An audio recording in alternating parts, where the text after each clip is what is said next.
Me experiencing derealization, depersonalization for the first time. Let's go and see what this says. 369 girls wanna drink wine. Tell the man not to waste your time. Thinking I was losing my mind. Absolutely. Whenever you experience depersonalization, realization, and you don't know what the symptoms are or why they're happening, your anxious brain concludes that you must be losing your mind. You must be going crazy. And it feels so real too. It's hard to comprehend any other scenario besides you're going crazy. Whenever you feel detached from your body, you feel detached from the material world. Your own voice doesn't sound like your own. You look at people and they feel like strangers that you've never met before. Even if you've known them for your whole life, time can feel distorted. Your memory is thrown off. A lot of times there's also anxiety that comes along with that. It's absolutely horrifying. The man broke, the man he a joke, so you gotta get loose Me being scared for years, thinking insanity was lurking inside me. Absolutely. You feel like you're on the brink of losing your mind, going insane, becoming crazy. Absolutely. with the henny and the coke. 3, 2, 1, girls wanna.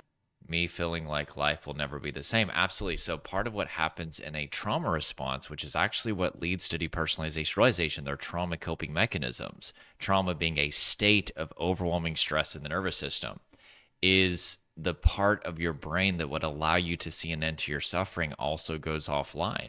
And I always tell people, it's one thing if you're going through hell, but you see a way out of it. If you're like, okay, the average person goes through this for a few days or a few weeks. Let's even say you get, some sickness that's going around locally.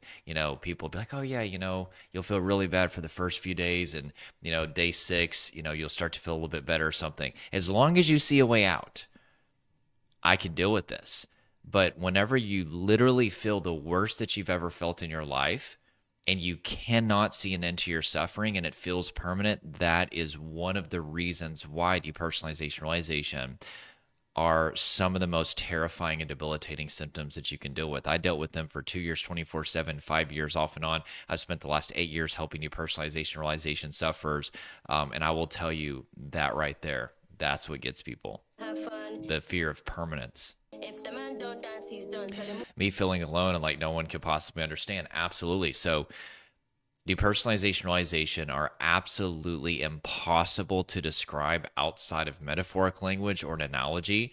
And we have this innate desire to be understood, to receive co regulation from people who understand us. That's actually the first thing that we look to calm ourselves down whenever we feel stressed. But whenever nobody understands the symptoms because they haven't been through it, that right there makes you feel isolated and alone, but you're not alone. There are millions of people that go through this and also people who beat this. I'm one of them, and I've been helping people recover for 8 years.